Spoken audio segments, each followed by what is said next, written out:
क्या आपने कभी किसी को कहते सुना है, वो मुझ पर उंगली उठाता है, या तुम्हें हाथ उठाना चाहिए था? या फिर ऐसे वाक्य, उसने मुझ पर डंडा उठाया था, मेरे सामने कोई सिर नहीं उठाता है, और मोहन न्याय के लिए आवाज उठाता है। ये सब वाक्य अंग्रेजी में कैसे कहें? हर वाक्य में उठाना शब्द है, लेकिन अंग्रेजी में हर बार लिफ्ट या रेज इस्तेमाल करना सही नहीं होता, क्योंकि इंग्लिश में हर सिचुएशन के लिए एक अलग और सटीक एक्सप्रेशन होता है। Hi learners, welcome back to your own channel English and study. आज के वीडियो में हम उंगली उठाना, हाथ उठाना, डंडा उठाना, सिर उठाना और आवाज उठाना जैसे वाक्यों को इंग्लिश में सही और स्टाइलिश तरीके से कैसे बोलें, वो भी इंप्रेसिव एंड नेचुरल इंग्लिश में। तो बने रहे वीडियो के अंत तक। तो बिना देरी के वीडियो शुरू करते हैं। वो मुझ पर उंगली उठाता है, तुम क्यों पूनम पर उंगली उठाते हो? इन सब वाक्य में उंगली उठाना वाक्यांश आया है, इसके लिए इंग्लिश में पॉइंट अ फिंगर फ्रेज का यूज होता है। इस फ्रेज में पॉइंट मेन वर्ब है। अब देखते हैं वाक्य की इंग्लिश। जैसे वो मुझ पर उंगली उठाता है, ये प्रेजेंट इंडेफिनिट टेंस है, तो सबसे पहले लिखेंगे वो के लिए ही, इसके बाद लिखेंगे उंगली उठाता है की इंग्लिश पॉइंट्स अ फिंगर। अब लिखेंगे पर के लिए एट, इसके बाद लिखेंगे मुझे के लिए मी, तो पूरे वाक्य की इंग्लिश होगी ही points a finger at me. Mohan ने मुझ पर उंगली उठाई थी, ये पास्ट परफेक्ट टेंस है, तो सबसे पहले लिखेंगे मोहन, इसके बाद लिखेंगे हेल्पिंग वर्ब हैड। अब लिखेंगे उंगली उठाई की इंग्लिश पॉइंटेड अ फिंगर, इसके बाद लिखेंगे मुझ पर की इंग्लिश एट मी, तो पूरे वाक्य की इंग्लिश होगी Mohan had pointed a finger at मी। एक और वाक्य को इंग्लिश में बनाएंगे, जैसे तुम क्यों पूनम पर उंगली उठाते हो? ये प्रेजेंट इंडेफिनिट टेंस का इंटरोगेटिव सेंटेंस है, तो इसकी इंग्लिश होगी why do you point a finger at Poonam. यहां एक बात विशेष याद रखेंगे, पॉइंट अ फिंगर के बाद हमेशा एट प्रेपोजिशन ही यूज होगा। अब देखते हैं नेक्स्ट। वो आज उसने मुझ पर हाथ उठा दिया, तुम्हें हाथ नहीं उठाना चाहिए था। इन सब वाक्य में हाथ उठाना वाक्यांश आया है, इसके लिए इंग्लिश में रेज वंस हैंड फ्रेज का यूज होता है। इस फ्रेज में वंस की जगह पर my, his, her, your, our आ सकते हैं। इन फ्रेज में रेज मेन वर्ब है।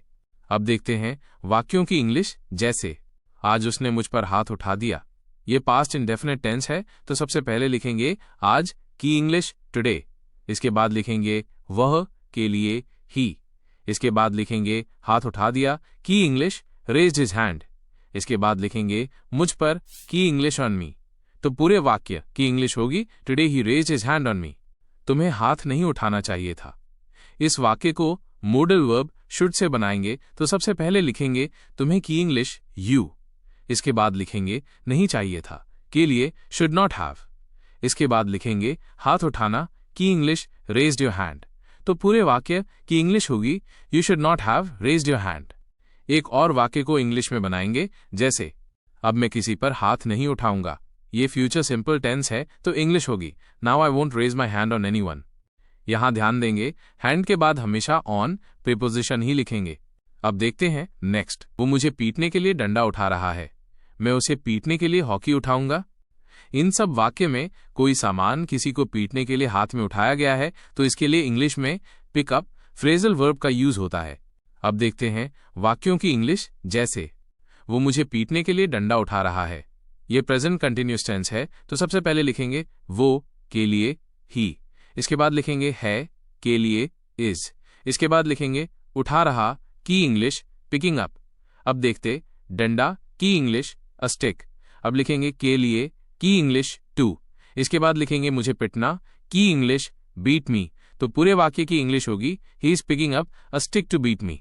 मैं उसे पीटने के लिए हॉकी उठाऊंगा, ये फ्यूचर सिंपल टेंस है, तो सबसे पहले लिखेंगे मैं के लिए आई, इसके बाद लिखेंगे हेल्पिंग वर्ब विल।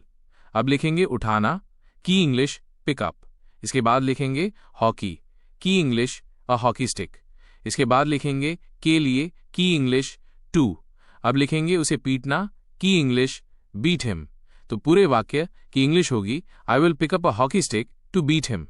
एक और वाक्य को इंग्लिश में बनाएंगे, जैसे मोहन ने पीटने के लिए स्टंप उठाया था, ये पास्ट परफेक्ट टेंस है, तो इंग्लिश होगी Mohan had picked up a stump to beat. अब देखते हैं नेक्स्ट। तुम उसके सामने सिर मत उठाना, वो मेरे सामने सिर उठाता है। इन सब वाक्यों में सिर उठाना वाक्यांश आया है, इसके लिए इंग्लिश में रेज वंस हेड फ्रेज का यूज होता है। इस फ्रेज में रेज मेन वर्ब है। इस फ्रेज में वंस की जगह पर सब्जेक्ट के अनुसार his, her, my, our, your का यूज होगा और सामने के लिए इन फ्रंट ऑफ प्रेपोजिशन का यूज करेंगे। अब देखते हैं वाक्यों की इंग्लिश। जैसे तुम उसके सामने सिर मत उठाना, ये प्रेजेंट इंडेफिनिट टेंस का इंपेरेटिव सेंटेंस है, तो सबसे पहले लिखेंगे मत की इंग्लिश डोंट। इसके बाद लिखेंगे सिर उठाना की इंग्लिश रेज योर हेड। इसके बाद लिखेंगे उसके सामने की English in front of him. तो पूरे वाक्य की इंग्लिश होगी don't raise your head in front of him. वो मेरे सामने सिर उठाता है, ये प्रेजेंट इनडेफिनिट टेंस है, तो सबसे पहले लिखेंगे वो के लिए ही।